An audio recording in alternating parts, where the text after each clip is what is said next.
Anime की starting में हमें दिखाया जाता है कि एक कार्ट पर दो लोग कहीं जा रहे होते हैं।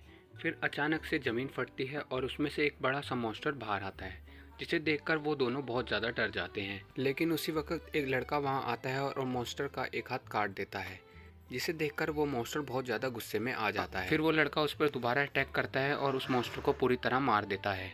ये देखकर कार्ट पे मौजूद दो लोग उसकी बहुत ज़्यादा तारीफ करते हैं। यहाँ पर लड़का बताता है कि मेरा नाम तात्सुमी है और मैं कैपिटल सिटी जा रहा हूँ। ये सुन के वो दोनों लोग बहुत ज़्यादा हैरान होते हैं और कहते हैं कि तुम वहाँ क्यों जा रहे हो। मैं कुछ कमाना चाहता हूँ और कामयाब होना चाहता हूँ। ये सुनकर वो दोनों कहते हैं कि तुम कैपिटल मत जाओ, क्योंकि वहाँ पर इस मॉन्स्टर से भी बड़े बहुत सारे बुरे लोग हैं। तात्सुमी उन्हें कहता है कि कुछ पाने के लिए कुछ खोना पड़ता है और इसलिए मैं सिटी कैपिटल ज़रूर जाऊँगा। अगले सीन में हम देखते हैं कि तात्सुमी कैपिटल सिटी पहुंच चुका होता है और वहां थोड़ी देर घूमने के बाद वो ऑफिस में काम ढूंढने के लिए जाता है। वहां पर ऑफिसर उसे फॉर्म फिल करने को कहता है, जिस पर तात्सुमी अपनी तलवार निकालता है और कहता है कि फॉर्म फिल करने की क्या ज़रूरत, मैं अपनी स्किल दिखाता हूँ। इस पर ऑफिसर को बहुत ज़्यादा गुस्सा आता है और वो उसे बाहर फेंक देता है और कहता है कि हम तुम जैसे लोगों को हायर नहीं करते, ना हमें तुम जैसे लोगों की ज़रूरत है। और ये सब कहकर गेट बंद कर देता है। ये सुनकर तात्सुमी बहुत सैड हो जाता है। तभी उसे पीछे से आवाज़ सुनाई देती है। जब वो पीछे मुड़ता है तो वहाँ एक लड़की होती है जिसका नाम लियोन होता है।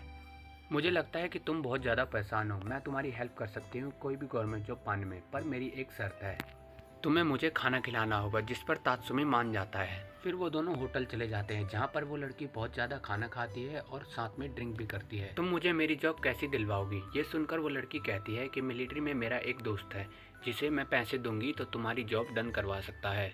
जिस पर तात्सुमी उसे अपने पास मौजूद सारे पैसे दे देता है। ये देखकर वो लड़की बहुत ज़्यादा खुश होती है और कहती है कि तुम इससे बहुत कुछ सीखोगे, और वहाँ से चली जाती है। तात्सुमी उसे कहता है कि वो उसका इंतज़ार करेगा और इंतज़ार करने लगता है, लेकिन वो लड़की नहीं आती। तभी होटल का ओनर उसके पास आता है और कहता है कि होटल बंद करने का टाइम हो रहा है, लेकिन तात्सुमी उसको बताता है कि वो किसी का इंतज़ार कर रहा है।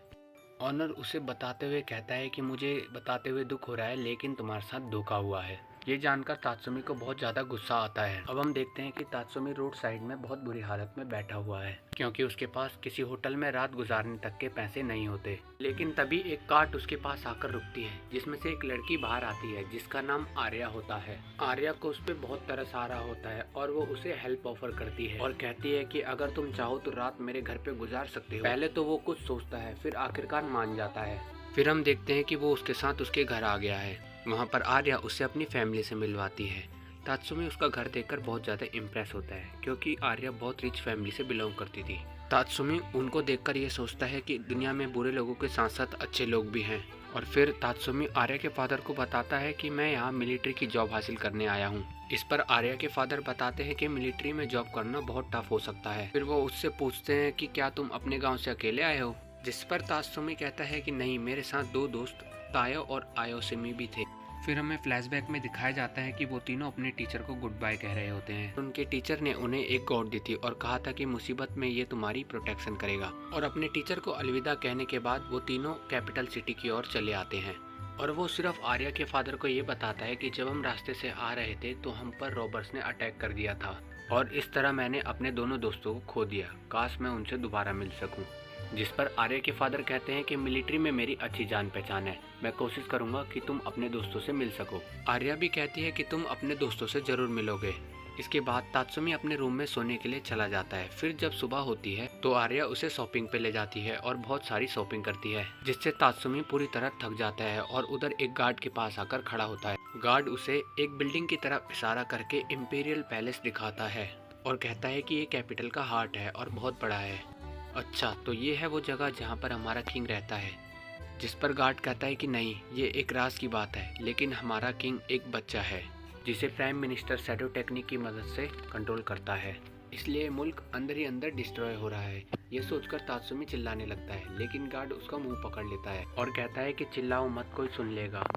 अच्छा, तो इसलिए मेरा विलेज इतना ही टैक्सेस पे करता है। लेकिन उसे ये सब सोच के बहुत ज़्यादा गुस्सा आता है। गार्ड उसे बताता है कि तस्वीर का एक और रुख भी है। वो दीवार पर लगे पोस्टर की ओर इशारा करता है, जिस पर असासिन के ग्रुप का नाम लिखा हुआ था। नाइट रेड, ये असासिन्स का वो ग्रुप है जो कि हाई रैंकिंग करप्ट लोगों को टारगेट करता है। अब हमें नेक्स्ट एपिसोड में दिखाया जाता है कि रात हो गई होती है और तात्सुमी आर्या के रूम में सो रहा होता है। लेकिन तभी उसे कुछ आवाज़ें आती है और वो जब जाकर देखता है तो वो आर्या की मॉम को ज़मीन पर मरा हुआ पाता है। जैसे ही वो विंडो के बाहर दिखता है तो वहाँ नाइट्रेट्स के मेंबर होते हैं। आखिरकार कौन है ये नाइट्रेट्स और ये आर्या की फैमिली को क्यों मारना चाहते हैं, ये सब जानने के लिए बने रहे हमारे चैनल पर। मिलते हैं आपको नेक्स्ट वीडियो में, तब तक के लिए बाय।